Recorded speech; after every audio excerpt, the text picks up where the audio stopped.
Hey y'all, it's Music on Fire 10. I'm coming today with two things. One is a public service announcement, just warning people about scamming. And the second one is another book review, because I'm reading like crazy this summer. So first of all, the public service announcement involves me and getting on a site that I thought was iTunes, because I was told that it was from the instruction that I bought within my iPod Shuffle. And realizing that this was not the website, because once I got on there I was instructed that I had to pay $39.95 in order to have iTunes or be a member of the iTunes website for up to a year. This is not the case, so if you do go to this website, do not pay these people any money because they are scamming you. So I'm in the process of getting my money back now. That being said, if anyone out there is in the market to sell their iPod Shuffle, preferably a pink or a blue one, orange is cool too, I am looking for an iPod Shuffle, and we will discuss the price if you are interested. Let me know. Anyway, enough of that. So this book is a wonderful book that I just finished today called Behind Those Eyes by T.D. Carter. It is, to say the least, a love story, and I think it's a pretty beautiful one because it transcends time in the fact that the two main characters are in love and have been so over time, over different lifetimes, as it were, because the book is built on the premise of reincarnation. So it begins with a small vignette describing a woman who comes to town, not knowing anyone there besides the man that she's involved with, who is a musician, I believe.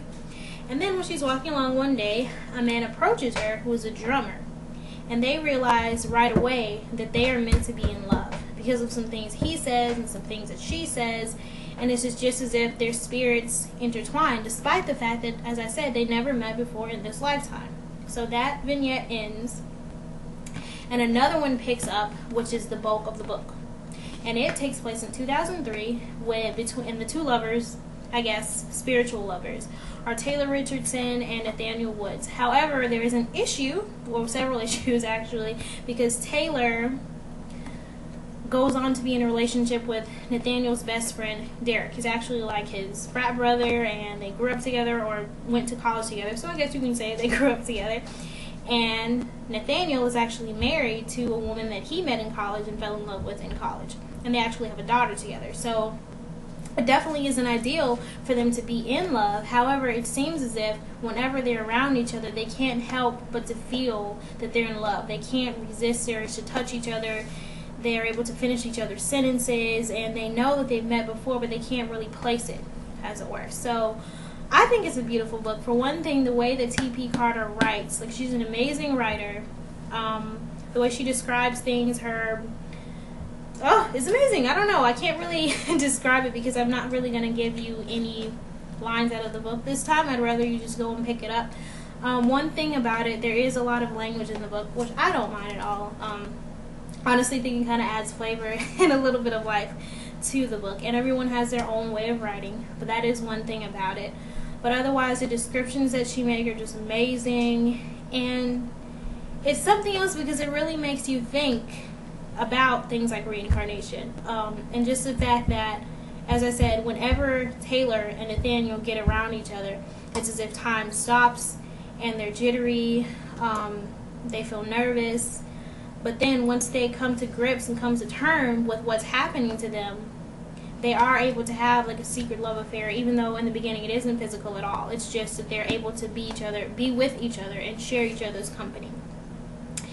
But it ends tragically, I must say. I didn't cry, which is good, but it does end tragically, so, you know, just putting that out there. And then it goes on with a little snippet to a future encounter between a woman named Zoe and a man whose name was beautiful, but I have to look it up in the book. His name is Mahiri. So there are two people that meet later on in the future, and it's, you know, Taylor and Nathaniel who have been reincarnated again because their love just transcends time. And I honestly think it's beautiful, except for the fact that it's just like, oh my God, are they actually going to be able to be together? And at the same time, should they be together knowing that they're going to hurt other people who they actually already have ties to? So it's a wonderful book.